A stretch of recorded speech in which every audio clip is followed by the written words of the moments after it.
Hey guys, now we're going to work on question 11 for exam 2 for DS 4400. And this problem is, given a geometric distribution of a single sample with this probability distribution function, write out the entire derivation for the maximum likelihood closed form solution of theta. So right off the bat, we know this is a problem that uses the maximum likelihood method.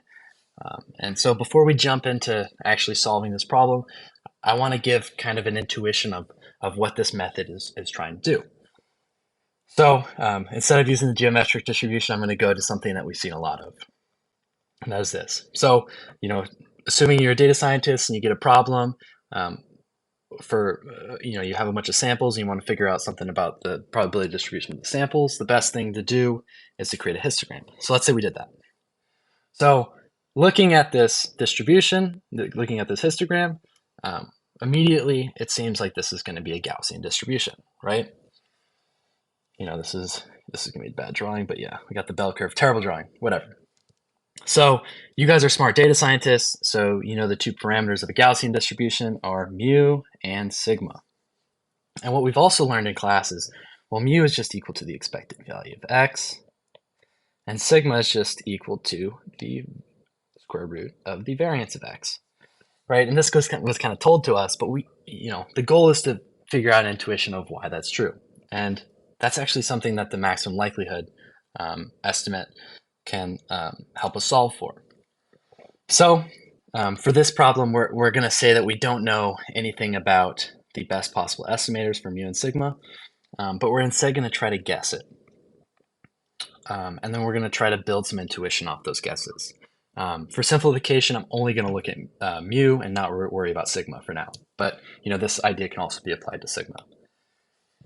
So the first step we might do is just to try some random mu and plot it next to our data distribution. And so I did that. I chose some random value -4. And right off the bat, it's very obvious that this is not a very good estimate for what our mu should be based on our distribution. And, to make a very obvious thing more obvious, the reason it's bad is because it seems like, most of our samples are given 0 probability, right? So like the probability for most of our samples is kind of in this range, which is, basically 0. So, an immediate goal would be to, what we could say from this is that, a good mu value would give high probabilities to things that are super frequent, like, this point up here. And then, low probabilities to things that are very infrequent, right? So like this is a low probability, it's very low, so it's bad, but, it should get a low probability. To just reiterate that point one more time, the reason why this is really bad is it's giving, maybe, we don't have any samples here, but, assuming we do, we're giving, samples with very, very low probability. Very, very low frequency, very high probabilities, and that's bad. So with this in mind, we can make a, more educated step and scoot our mu to the right. And so, right off the bat, this looks way better than our previous mu estimate. But we still have that issue where the most frequent samples have a very, it's not super low. It's not super high either, right? But, obviously this new mu value is not doing a good, is not representing our frequencies our probabilities of frequent samples very well. And, likewise, it's also saying that, samples right here and here have actually very high probabilities, which is a no good. So reiterating our point one more time, our goal for a good mu is it both balances giving high frequency values high probabilities, but also giving low frequency values low probabilities, right? Like this. So I'm going to fast forward, and now we have the best possible parameter of mu, and visually makes sense. It fits the distribution very well, but it also gives high probability to the most frequent samples, and does a good job of distributing it for, maybe not the most frequent, but very frequent samples. And then it's also giving low probability to low frequency samples. So I repeated myself a bunch when I was, showing off this experiment, but you know, these intuitions about why it visually looks good versus what makes a good estimator is the basic assumptions that maximum likelihood is making. It's saying, like, the best possible theta value, in this case, theta is a parameter, maximizes the product of the probabilities of each sample of the PDF parameterized by theta. So this is exactly that trade-off I'm talking about. It's saying that things that are frequent should have high probabilities, and things that are very infrequent should have very low probabilities. So this is the intuition behind maximum likelihood estimation. Now let's move on to how to solve for the best parameter. Okay, sweet. So that previous part helped us get some intuition about what maximum likelihood methods are doing. Now I want to give you some steps that you can apply towards all maximum likelihood problems for solving for the best parameter. And then we can go into actually solving this problem.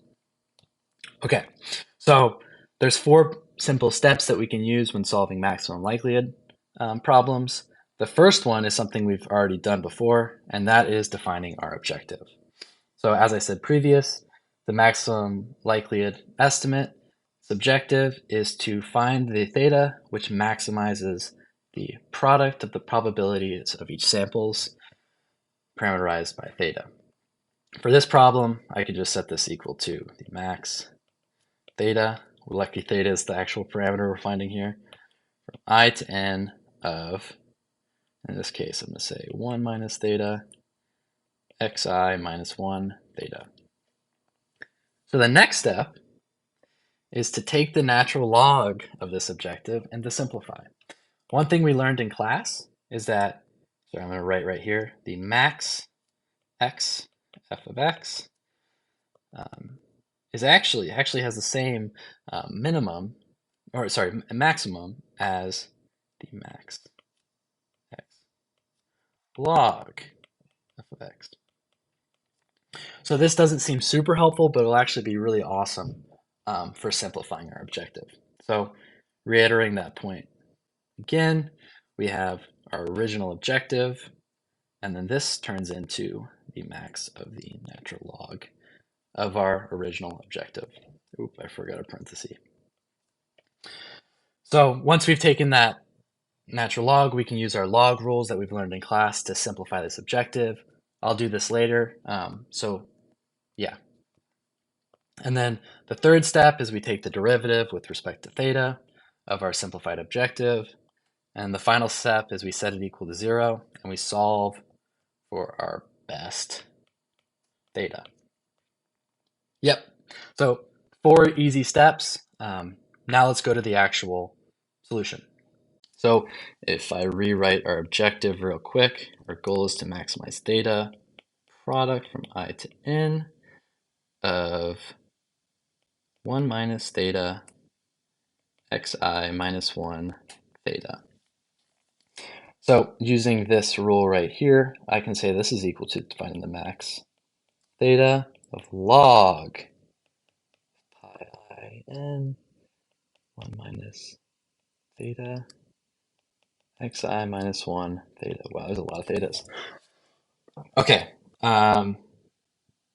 Yeah, so using these log rules right here, we know that if we have a bunch of products, a log of a bunch of products, well, that's just the same as the sum of a bunch of logs. So I'm just going to take care of this outer product real quick. So this is equal to the max theta, the sum from I to n of the log of 1 minus theta xi minus 1 theta. So you'll notice right here that we actually have another product between the 1 minus theta to the power of this and just the base theta. But we also have a log of something raised to the power. And if you look at this rule right here, we can actually take this in and put it in front of the log based on our log rules.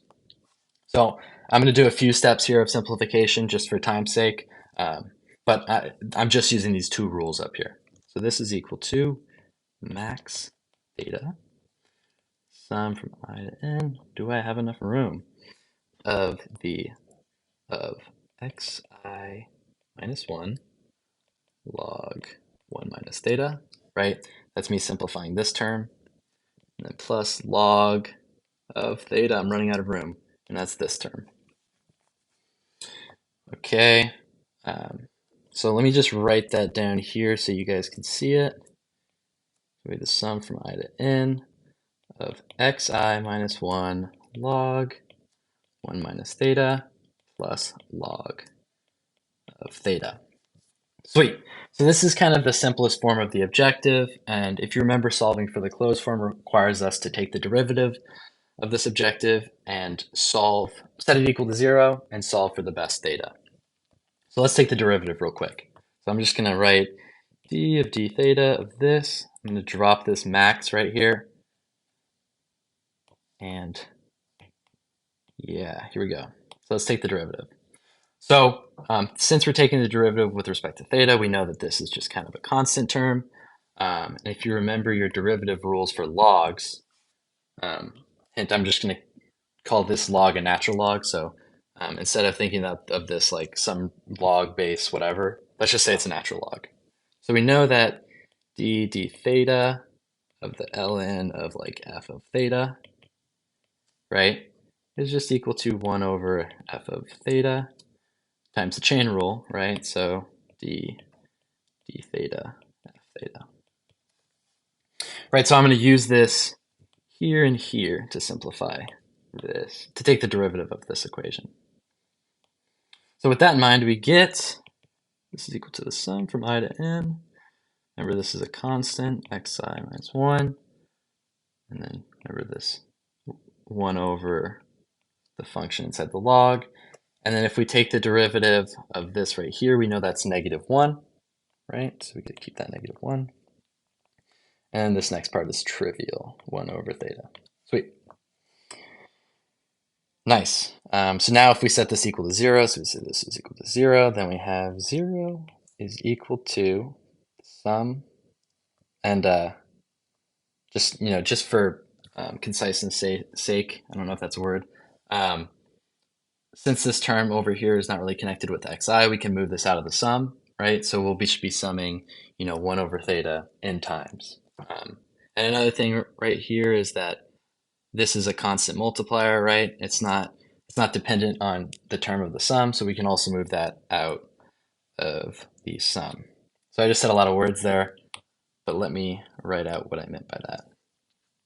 So first, moving this out of the sum, we get n over theta minus, because of this -1 right here, 1 over 1 minus theta, right? Me moving this outside the sum, times the sum of I to n, of xi minus 1.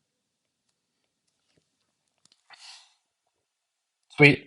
And because of this negative, I can move this term to the left. So we get 1 over 1 minus theta, sum I to n, xi minus 1 is equal to n over theta. We can now cross multiply these denominators. This makes this.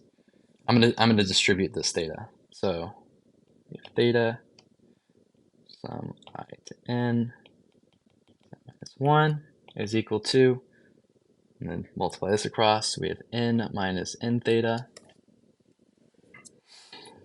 Another thing you can notice is this term isn't constrained to this sum, so I can actually move this -1 out. So with that in mind, we get theta sum I to n xi minus n theta, which is equal to n minus n theta. With that in mind, these two terms cancel out. So we have theta sum xi I to n is equal to n. And now all we have to do is divide by the sum. So we have theta is equal to n divided by sum I to n of xi.